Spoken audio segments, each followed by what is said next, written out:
is probably one of the strangest movies ever made, with its questionable messaging being that if you try to take back from the evil corporations in the world will end. So it's better to just let yourself be exploited so the world can keep on turning, I guess. But if you shift the perspective from the main character of the story, Coming in at you like a missile!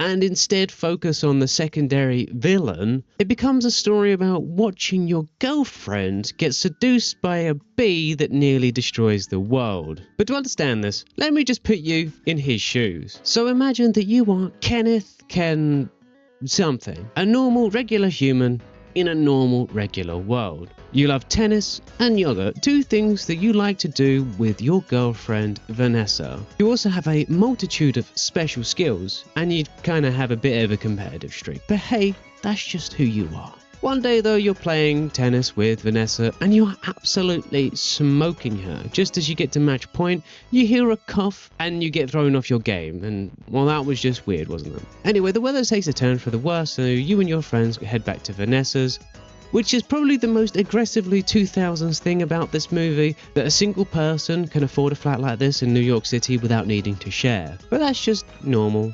But what isn't normal is your new resume, a fold-out brochure that you are super proud of and you want to show to all your friends because it is an innovation in of itself. Even my top 10 favorite movies. What's your number one? Star Wars? Nah, not go for that. Pew, pew, pew. Maybe after all these years you could finally get a job. I mean, every time you have a wonderful interview and When I walk out of a job interview, they're flabbergasted. They can't believe the things I say. clearly they just can't handle how magnificent you are. And I mean, you are literally the guy that I predicted global warming. I could feel it getting hotter. these scientists be damned. All they need to do is listen to you. Just as your friend is about to munch on his Cool Ranch flavored Doritos with guacamole dip, you see he's about to eat a bee. Of course, you and your friends are civilized creatures, so your immediate reaction is to kill the f***ing thing instantly, and there's only one way that you can do that. Winter boots. But just as you're about to win the day and kill the bee, Vanessa comes in and stops you, and I mean, like, that's weird, right? You're allergic to bees, she knows this, so it's either his life or yours. But okay, she thinks that a bee's life is worth the same as yours? Is that what she's implying, that you are the same worth as a literal insect?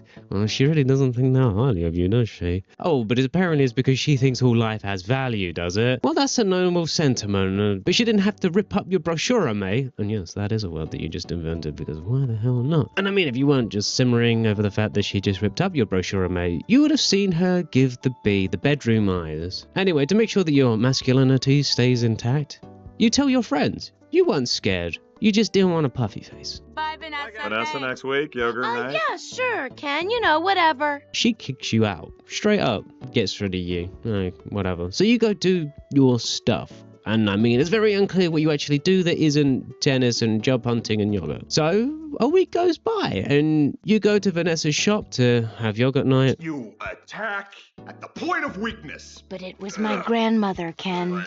And I mean, Vanessa just does not understand. You're a winner. Doesn't matter if they're 18 or 80. You're going to take advantage of any weakness they have and crush them. 81. Honey, her backhand's a joke. I'm not gonna take advantage of that. But that's when a bee says it's working. Like a talking bee, the same bee from before. And Vanessa is treating this like it's the most normal thing in the world. Oh god, hang on, not only does the bee talk, but she wants to help him sue the human race? Like, excuse me? Huh? And then she escorts you out of the shop. She wants to sacrifice yogurt night for a bee. Oh, why is yogurt night so difficult? So you walk home. Doesn't really seem like she cares about you all that much when you think about it. It's like she's just using you for your body and discards you the morning after, or when she has no use for you. And all you want to do is have a cute yogurt night and watch shit movies. It's a shame. All women think about is sex. But then one day you're strolling along and catch a TV on the sidewalk. You don't really watch the news unless it's something to do with Wimbledon because you think it's kind of cringe. But then you see that the bee is in the courtroom and they are actually suing the human race. But what you don't understand is why Vanessa is on the lawyer table with them, whatever that thing is called, I don't know. And not with the audience. Huh? She's not a lawyer, she's a goddamn florist. Why is she there? But anyway, she's still supporting this bee, and that's something going on, isn't it? And you can smell it. And then they have the audacity to sue Sting for his name because it's offensive to them. Like, what? Like, okay, sure, why not? So you decide to go to Vanessa and get caught up in traffic. You were a bit late, but that's okay. She's probably waiting for you. But that's when you walk in at the two of them cheersing over a candlelit dinner and roses. Like, what the fuck? Want all this to go to waste, so I called Barry. Luckily, he was free. Uh-huh. You just happened to call the guy that you've been with for the last few days in the courtroom, and he just happened to be free. I mean, like, she is really giving him the bedroom lies. And like, what's next? Romantic flyovers? Honeymoon? You know what's going on here. This bee's trying to steal your girlfriend. And like, this is the bee that's trying to sue your race. This bee is ruining your life. So, I hear you're quite a tennis player. I'm not much for the game myself. I find the ball a little grabby. So then they have the audacity to say that eating with chopsticks is not a special skill. Like, come on, man, eating with chopsticks is hard. I let Barry borrow your razor for his buzz. I hope that was all right. Oh! And you just cannot have that. And Vanessa had let it slip a few days ago that the bee's weakness is Italian Vogue. And just luckily, Vanessa had that lying around after finding that fact out. So you try to run a little cheeky 1v1 with a little turd, but it barely goes the way that you're expecting. Something stinks in here! I love the smell of flowers. Turns out a bee is pretty nimble when you're trying to set it on fire, but then you fall into the shower and you get a genius idea. Bees hate water, so you spray the little bastard and it falls in the toilet. Well, well, well. A royal flush!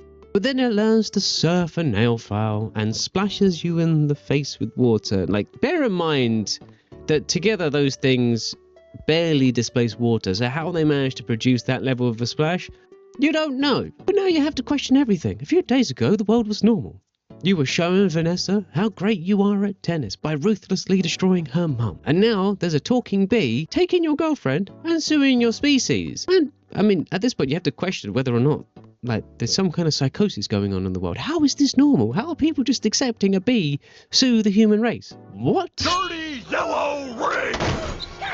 But that's when Vanessa comes in to save the bee, and she is taking his side, apparently. That's ridiculous. It's a bee. You are her boyfriend. Time? What are you talking about? Are there other bugs in your life? No. So you storm out, but not before you want to get your last word in. I prefer sugar-free, artificial sweeteners made by man!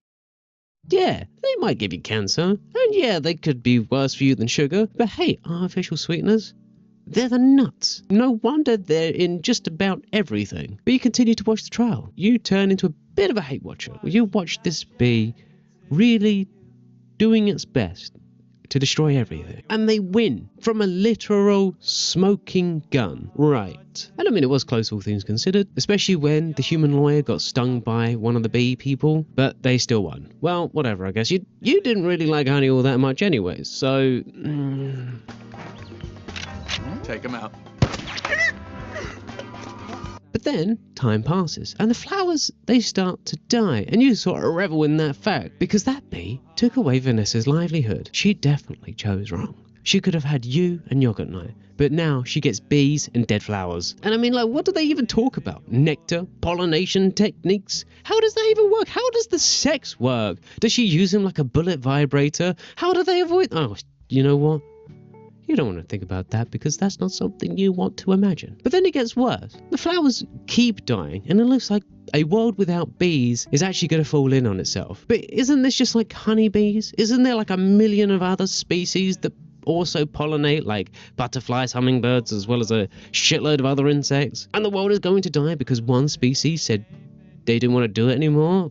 Sure, I guess, why not, right? So then you hear about the last ever flower show on the news, and I mean, well, that's just peachy, ain't it? The world is actually ending because your girlfriend caught feelings for a bee. How do you explain to someone that she literally chose somebody with a shorter expiry date than a yogurt? But then you hear that the bees took the pollen from the flower show and pollinated the world.